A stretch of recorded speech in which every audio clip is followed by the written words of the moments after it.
No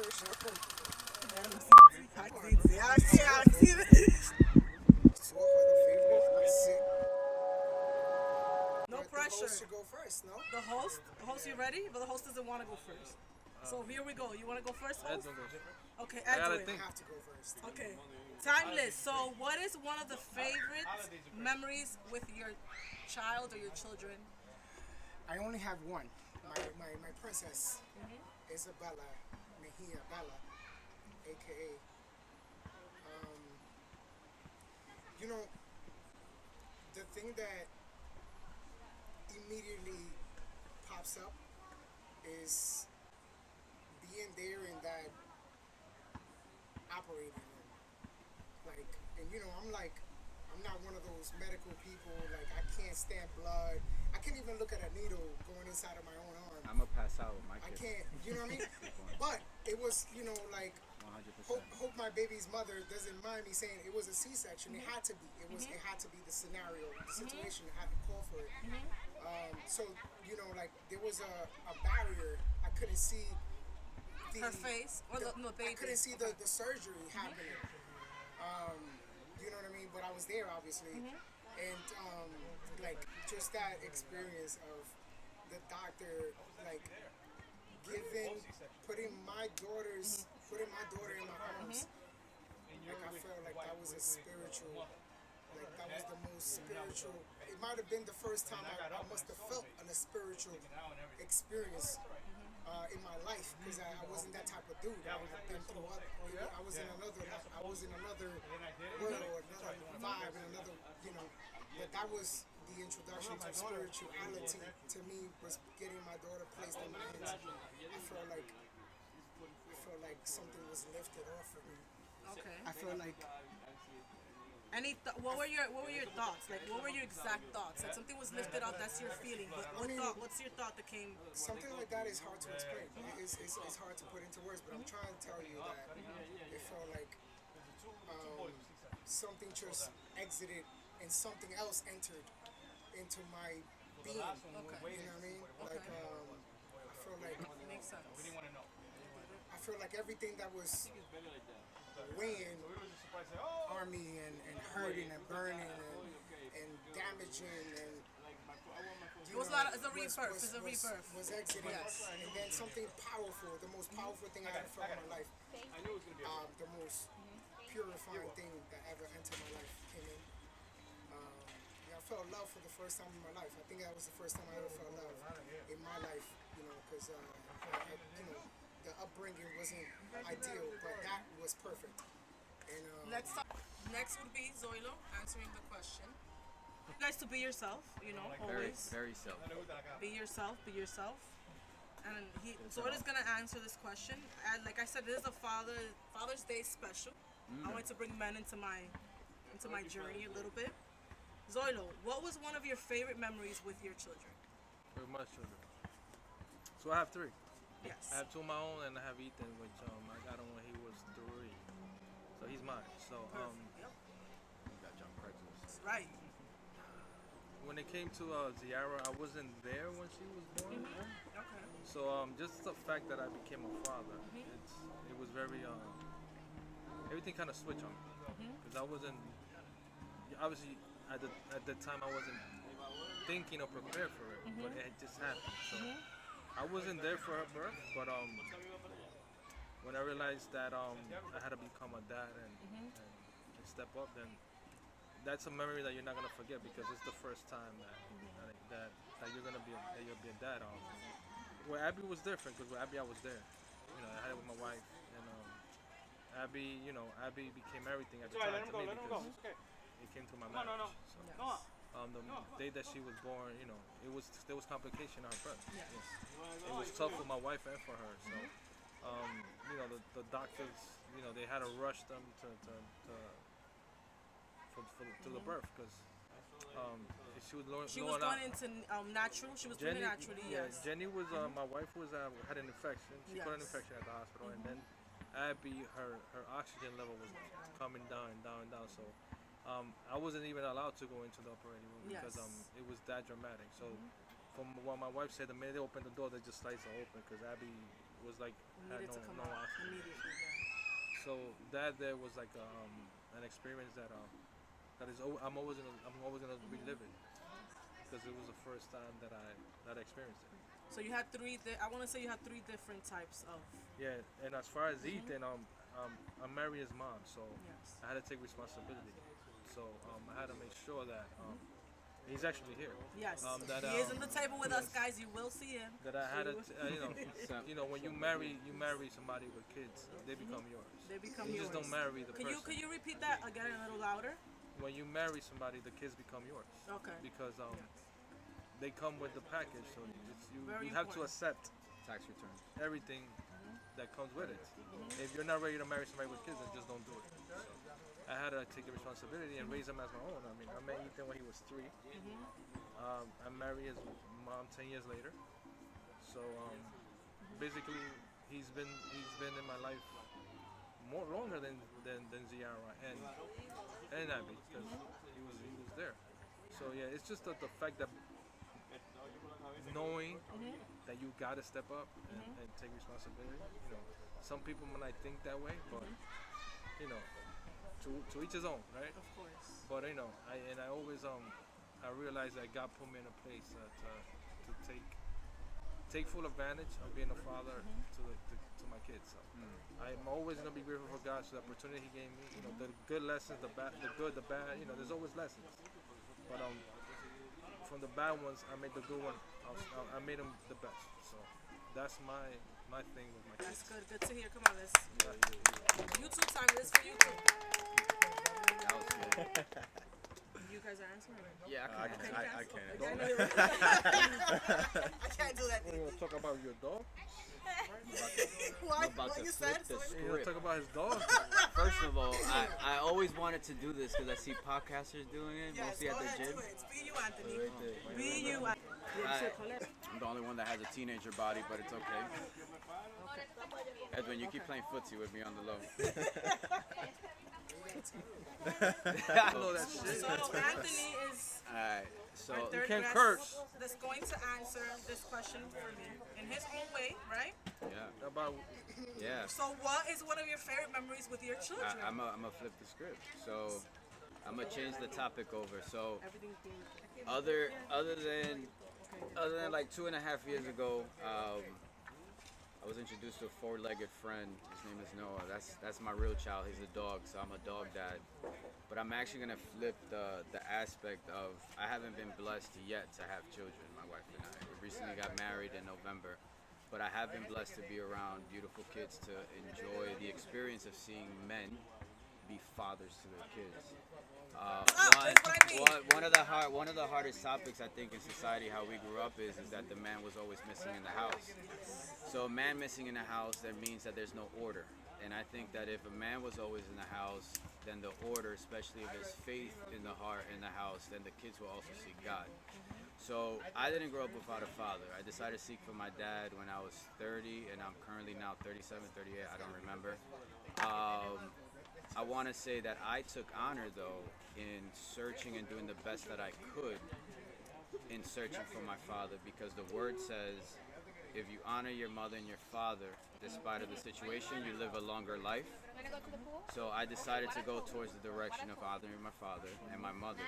And despite of my drastic past that I had, I think that as a man, I had to also seek for that. So my dad had a pure heart in knowing that his son still exists. So I don't have kids, but I think the avenue of still honoring the man who was technically selected to be part of the creation between, again, the man and that woman who are my parents to create me, I think that it's also celebration in that end. And I think that anyone that's having a hardship or have some sort of resentment should still seek, cleanse out, and seek their parents. That's even if they're not present. You can always forgive and move on and always have love in your heart. So I think that You're going ahead of yourself. Pump the brakes for me. Listen, Yeah, that's listen, good. I like what you. But pump the brakes for me. yeah, because I'm I like taking that. it home. You're taking it straight home. But that's that. So that's my way. Not That's a father, good. but I honor fathers 100%. And I appreciate them. So and you're I able to appreciate see them, the other fathers around you, father figures, Right. with their children. Right, and the importance And the of having importance man of in having that. that. Yeah, Yes. absolutely. Thank you, Anthony. Thank you. A special milestone in your child's life. McDonald's. Abby loves You going McDonald's. first? Please don't. Are we going first? Because you started, so he said McDonald's, man. Anything but that. I'm not coming. I'm not coming tonight. I love you, but How did you celebrate a special milestone in your child's life? In my aspect, it's more about encouragement than a celebration. Because an encouragement, they'll stick with it longer. Celebration, it's something that Temporary? happened quick. But if you keep encouraging them on the milestone, they could go to better, bigger things and move on to another level. So for me, it's more about encouraging them. When it comes to Abby, I encourage her to continue to. She loves dancing, so she went from one class, now she wants to two, and I tell her, if you could handle two, do two. So it's more, for me, it's more about encouragement than celebration. So we celebrate, yes, we do. We always, we'll give her a gift. We'll give her a gift, whatever. We when it comes to dances, we give her flowers, and then it's a thing. But for me, it's more about encouragement than a celebration because it was last longer. That's my part. Okay. Just to flip it up for you guys a little, so you could talk in the future. Yeah. Okay. Absolutely. So what do you do also for your child in a milestone while they're encouraging them in the milestone? Let's welcome my nephew Ethan into the channel. Yo. Ethan's muscles are real. What's up?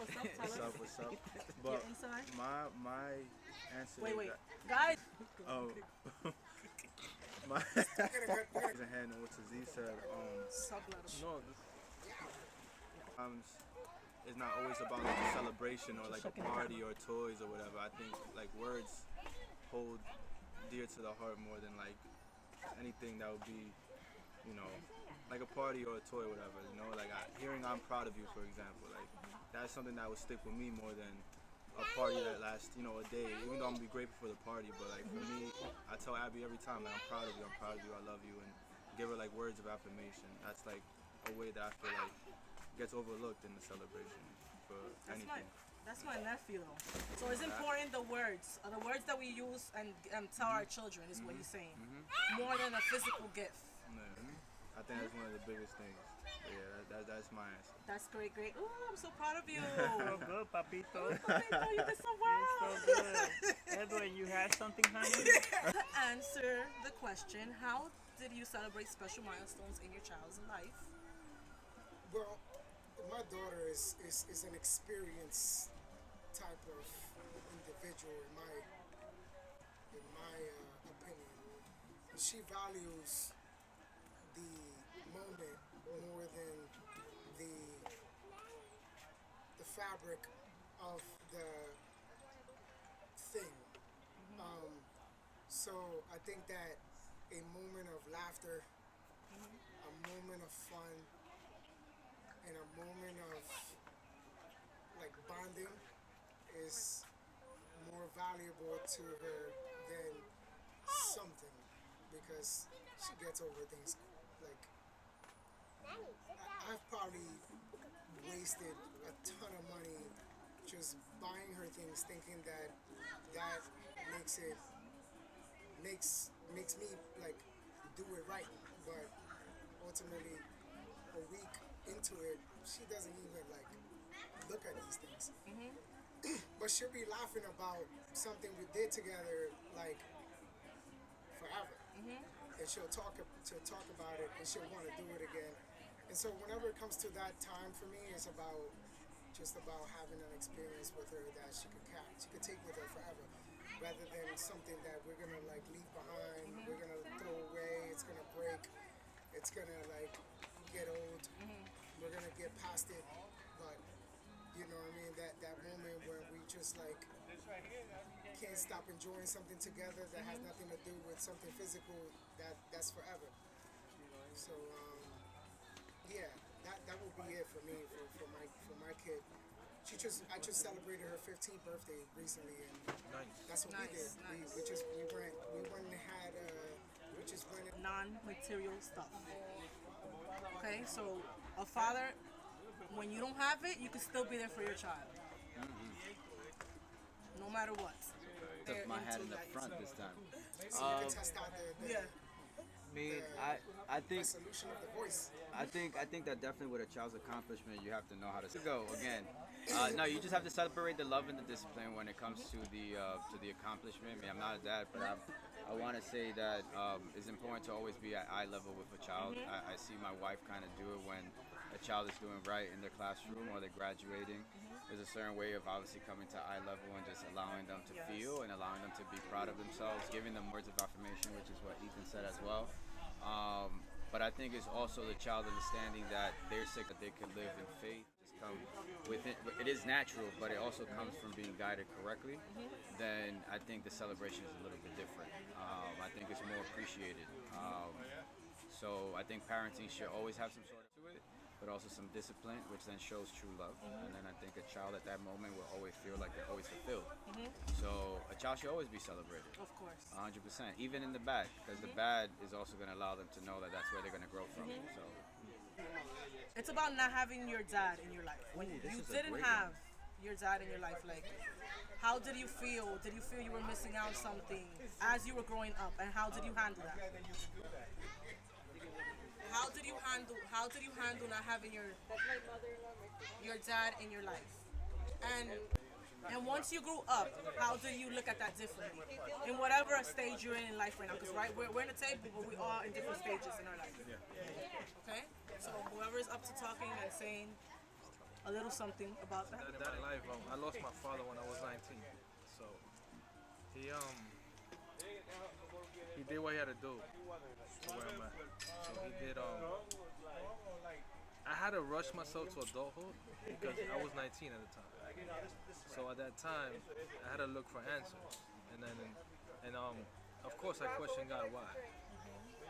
But I was fortunate enough to have friends, and my sisters took care of me. I was very fortunate that I had a great mother. My sisters did an amazing job with me. They took care of me. My mom, and I basically grew up in the streets. Like my boys, like came around and took care of me. Like I have a great friend. His name is David. I call him Fuipo, and he took care of me. Like he made sure I was good. I'm always there no matter what he needs, and I'm always gonna be there for him because he took care of me when I needed. So it's I get like emotional about it. Guys, if you have emotions here, please don't respect that. Do it. It doesn't matter. This is a healing table. Yeah. And I think a lot of men don't get this opportunity to talk this out. And you need to. Okay? So, as small as you talk, whatever you have to say and comes out, you have the liberty to feel what you feel on this table. And do it because it's for your healing, okay? So yeah, I was very fortunate that I had him, and then I had a few others. I had another guy. He's my brother, Joe. I had a lot of guys that at the time, like we all came together. And whatever we did it together.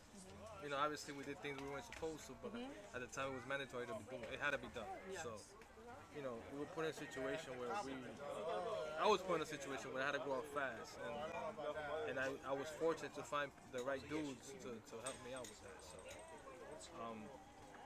it's obviously I didn't have the opportunity to have a dad in my 20s, in my 30s, and now in my 40s. But it was God's plan all the way, because He was able to put me around people in my 20s, in my 30s, now in my 40s. I got guys around me that are here on the table that are these are my brothers. You know what I'm saying? And those guys that were with me back then, they still my brothers. And those guys I love them to death. So they have a special mark in your life. Of course, and anything they need, I drop. Anything they need, if they need me anytime, I drop everything. Same thing with these guys. Anything they need, I drop everything. I show up, because that's about being a friend. And I always say it. God rewards loyalty, Yes, absolutely. and I don't play with my friends. And my friends will tell you. I don't let nobody talk about my friends. I don't know. No. In no way, shape, We have problems. I don't. My friends are not here to defend themselves. So we can't talk about my friends. So I have I don't have a lot of them, but my friends are solid. I got solid friends. I got You solid count friends. them. You count them in one hand. You would say your friends. The friends you met. A little, now more, more? because a lot of them came out later years. I have a solid coworker too, and even though she's a girl, I call her dude. Yeah. Her name is Tawana.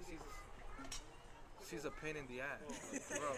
But she's solid. But she's your solid dude. Yeah, she's Okay. a dude, but That's yeah, good. it's the way life takes. You know, I have a Shout my out to support. Tawana. Shout out Tawana. to Tawana. My support system is Sounds like an crazy. NBA. My wife Sounds like an NBA center. Yes. So The void, the void was filled. the void of having that. Yeah, of it was that. filled. It was filled through my family, my That's- sister, my mom, my friends, my new friends, my wife. So Yes. of course I'll miss my dad. Of But course. Nobody takes his place. Nobody takes that place. it was God's plan all the way. Yes, all the way. So And- guys, if you're listening out now there, we're here. listen to these guys. Listen, they're talking from the heart.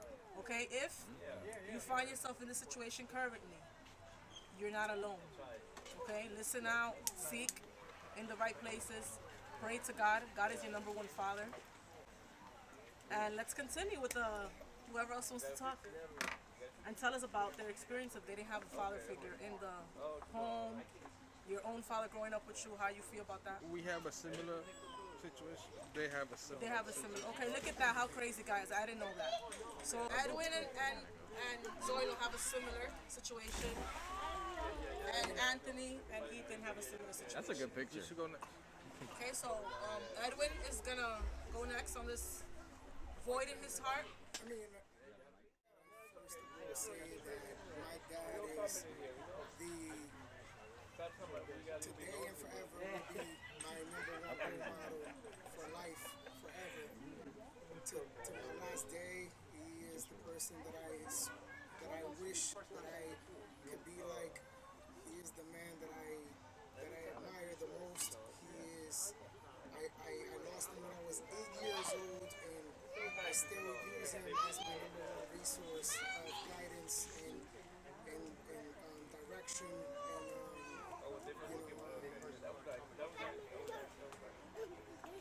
Losing him was what you could imagine after I have just said what I said.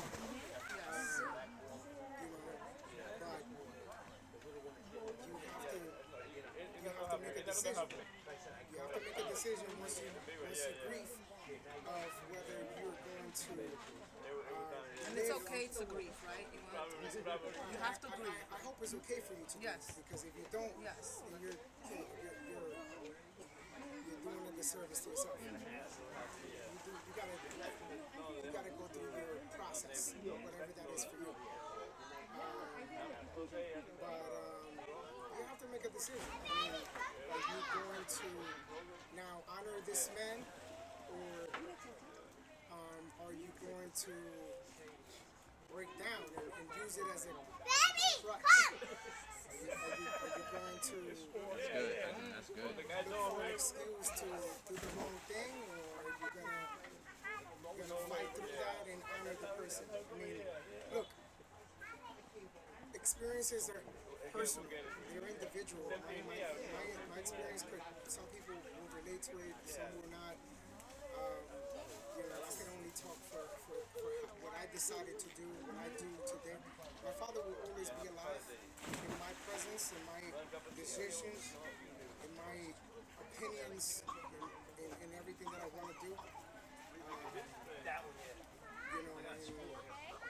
I'm grateful to have that example, and I'm grateful to decide that I'm going to say to myself, before I pick a direction, I'm gonna say, what would my role model say? What would my role model think about this?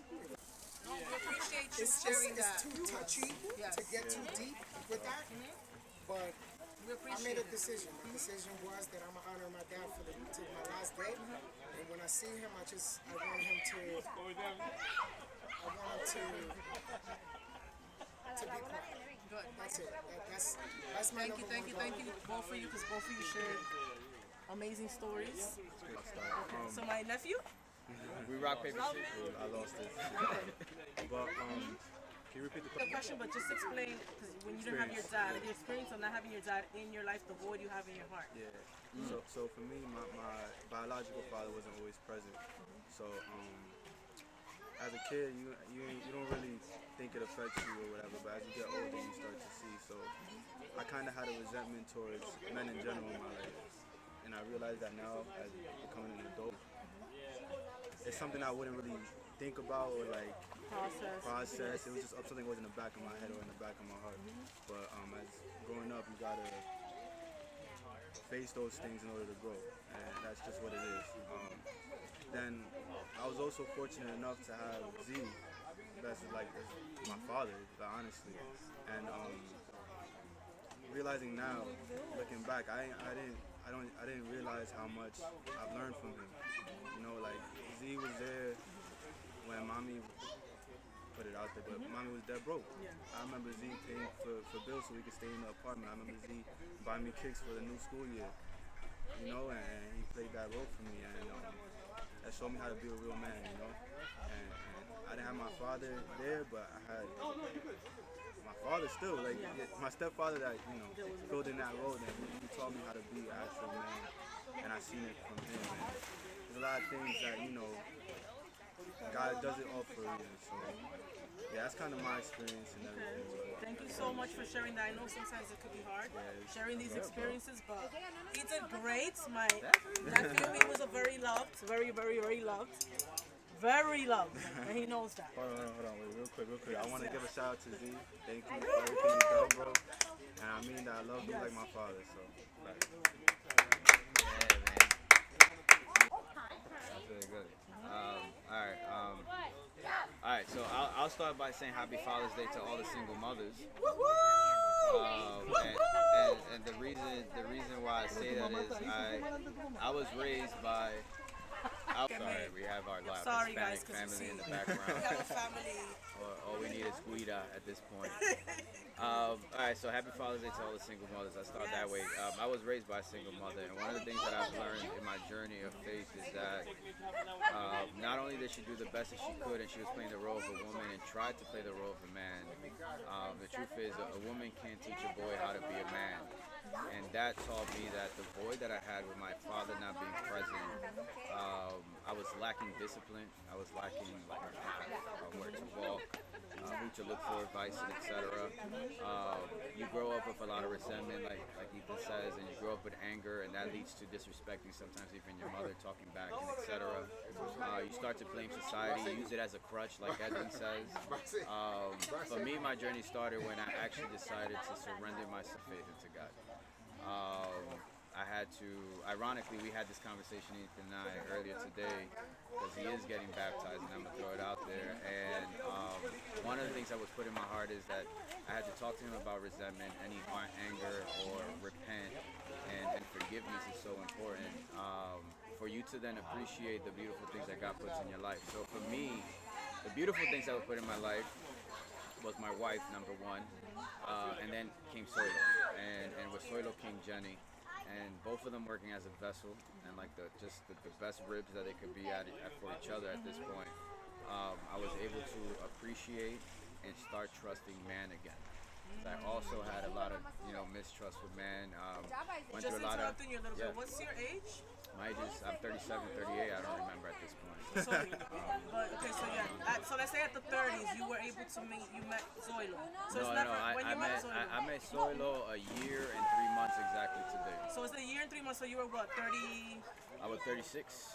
I want to say 36. So you guys are realizing his age, how and what age he was able to at least let go and respect men a little bit more. Yeah, That it's never too late. Yeah, that you can always encounter somebody to come into your life and change that. Yeah, and sometimes you just, as men, especially us minority, when you grow up in the hood, to be vulnerable, to have humility, or to be within discomfort, you're called soft. Men are called soft for being vulnerable. Of course, no. And If you- absolutely, is that true? And it's not true. On a table, It's not true. with men? Allowing myself to be vulnerable allowed me to grow in the areas that I'm in today. And that's that's who I am today. My story, like Ed said, we all have different stories. No one's story here is better than the other, but it's a story that God created for us to be successful and have comfort and love and just grow in a different path. So to any man that has resentment, they don't seek their dad. I think honoring your parents is the best thing you could do because with Hello. Thank Anthony, you. my nephew, Ethan. and Deb the blogger. Guys, thank you so much. I Another one. appreciate this. You guys are gonna be a light to many. I'm gonna drop the mic. Hands up, hands up, hands up. Thank you. Happy Father's Day. Deb, we love you, man. Father's Day. Deb, we love you, man. Estamos aquí de nuevo en mi canal. Oreste va a contestar alguna pregunta sobre ser un padre. La primera pregunta que te tengo es, Oreste. Primera pregunta es, ¿cómo te ha cambiado ser padre? En todo, 360 grados totalmente. Responsabilidad, coraje, que trabaja día a día para que a tus hijos no les falte nada, ni tengan ninguna necesidad. Eso es un cambio que se siente de verdad. Son un cambio 360 en tu vida, como quien dice. La próxima pregunta es, ¿qué tú has aprendido con tus hijos, con cada uno de tus hijos? ¿Qué tus hijos te han enseñado a ti? Tienen carácter diferente. Uno tiene que saberlo manejar cada uno de una forma diferente. ¿Tú me entiendes? Tengo uno que es bien calmado, bien pausado, que le gustan los juegos. Tengo una que quiere hacer lo que quiere. ¿Tú me entiendes? Tengo que manejarlo al calmado y tengo que manejar a la intensa. Todos tienen diferentes actitudes. Tienen diferente actitud, quieren diferentes cosas, no quieren lo mismo. ¿Tú me entiendes? Hay que saberlo manejar de la mejor manera y creo que lo estamos haciendo bien. ¿Te lo encuentras difícil eso a veces? Sí. A veces tú quieres lidiar para que uno sea un poquito más como el otro, para que sea más tranquilo, que sea más rápido en otras cosas, ¿tú me entiendes? Pero son caracteres diferentes. Diferente, claro. ¿Cómo tú comparte un tiempo cuando tu hija o hijo o niños tuvieron un momento especial? ¿Cómo tú lo celebraste a ellos? En su momento especial, ¿cómo he compartido con ellos? ¿Cómo tú los llegaste a celebrar a cualquiera de los tres? ¿Cómo yo lo celebré? Ajá, por ejemplo, cuando Logan nació, eso fue un momento especial. Él no estaba todavía en el mundo, pero fue un momento especial en su vida, porque él vino al mundo. Entonces, ¿cómo tú celebraste? ¿Cómo te sentiste? ¿Puedes decir eso también? No, es una sensación que tú no la sabes definir. Cuando te nace un hijo, tú a veces no sabes ni cómo cargarlo, tú no sabes cómo tú lo vas a abrazar, tú no sabes muchísimas cosas. Cuando la península ves aire, vamos a suponer mi hija, tú la ves aire, tú no sabes a veces, tú tratas de celebrar con ellos de la mejor manera. Y con Jaden, que es el más grande, también es lo mismo. Lo mismo. Él es más pausado, como más tranquilo, pero tú tratas de celebrar con él Con también. él, claro. Haciendo lo que le gusta. Cada momento es tú diferente celebras cada con uno, ellos, claro, totalmente. Ahí oyeron, diferente. Entonces, son 3 niños que él tiene y cada niño es diferente. Tenemos que saber lidiar con nuestros hijos, padres, que todos son diferentes y tener paciencia en eso. La próxima 2 preguntas son más sobre ti.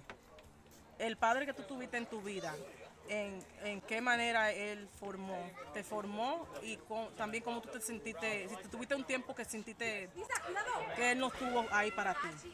¿Y cómo sintió eso? ¿Una etapa? No, Nunca. mi papá fue siempre, estuvo ahí. Yo lo llamaba para todo y él estaba ahí. ¿Qué tú quieres? Esto está ahí. Entonces, nunca me sentí como vacío de padre. Nunca me pasó eso. Sin embargo, para mí mi papá es el mejor hombre del mundo. Cuando te dan las cosas, tú haces las cosas porque tu papá te obliga.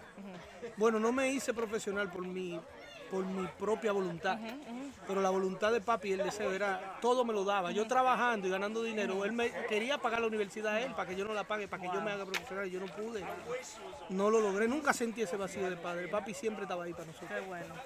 Ahí vemos que hay padres que existen en la vida de cada hijo. Hay padres que no, hay otros que sí.